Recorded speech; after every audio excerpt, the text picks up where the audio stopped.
Hello everyone, दृष्टि इसके to the point programme में आपका स्वागत है। मैं हूं आतिफा। तो आज का विषय है विधानमंडल में राज्यपाल की भूमिका। चलिए जानते हैं कि ये चर्चा में क्यों है। हाल ही में तमिलनाडु के राज्यपाल RN रवि ने तमिलनाडु विधानसभा द्वारा पारित कुछ विधेयकों के लिए सहमति रोक ली। इसके साथ ही विधानमंडल में राज्यपाल की भूमिका को लेकर चर्चा तेज हो गई है। चलिए अब नजर डालते हैं राज्यपाल के पद पर। तो भारतीय संविधान के अनुच्छेद 153 के अनुसार प्रत्येक राज्य के लिए एक राज्यपाल होगा। किसी व्यक्ति को 2 या 2 से अधिक राज्यों के राज्यपाल के रूप में भी नियुक्त किया जा सकता है। राज्य के राज्यपाल को राष्ट्रपति द्वारा अपने हस्ताक्षर और मुद्रा सहित अधिपत्र द्वारा नियुक्त किया जाएगा। वो राष्ट्रपति के प्रसाद पर्यंत पद धारण करेगा। आइए नजर डालते हैं विधानमंडल में राज्यपाल की भूमिका से संबंधित संवैधानिक प्रावधानों पर। अनुच्छेद 200 ये विधेयकों को सहमति के लिए राज्यपाल के समक्ष प्रस्तुत करने, अनुमति देने, रोकने या राष्ट्रपति के विचार के लिए आरक्षित करने की प्रक्रिया की रूपरेखा प्रस्तुत करता है। राज्यपाल पुनर्विचार अनुरोध के साथ विधेयक वापस कर सकता है। पुरुषोत्तम नंबूदरी बनाम केरल राज्य मामला। राष्ट्रपति की सहमति और विचार अनुच्छेद 201।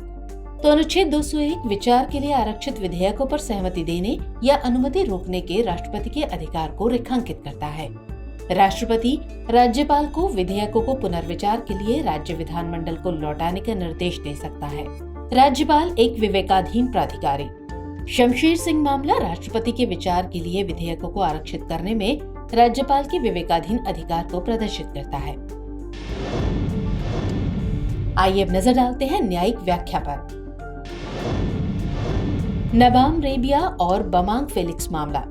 अनुच्छेद 200 के तहत राज्यपाल का विवेक यह तय करने तक सीमित है कि किसी विधेयक को राष्ट्रपति के विचार के लिए आरक्षित किया जाना चाहिए या नहीं।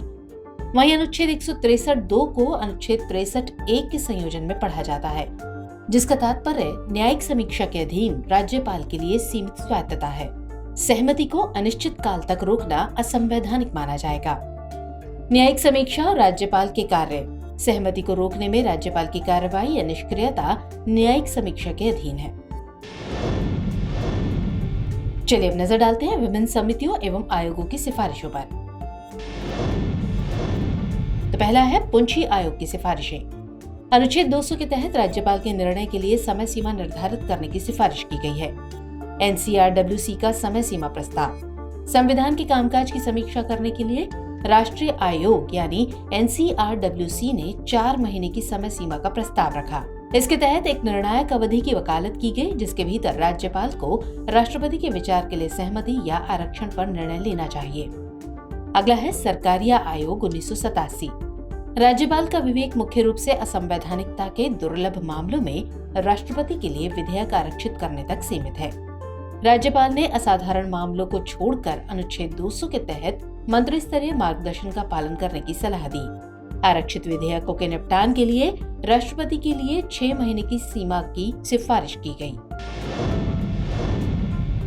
चलिए अब नोट कर लीजिए आज का अभ्यास प्रश्न। राज्यपाल की भूमिका के संबंध में निम्नलिखित कथनों पर विचार कीजिए। पहला कथन, राज्यपाल अनिश्चित काल तक सहमति रोक सकता है। और दूसरा कथन, राज्यपाल का विवेक ये तय करने तक सीमित है कि किसी विधेयक को राष्ट्रपति के विचार के लिए आरक्षित किया जाना चाहिए या नहीं। आपको बताना है कि इनमें से कौन से कथन सही है।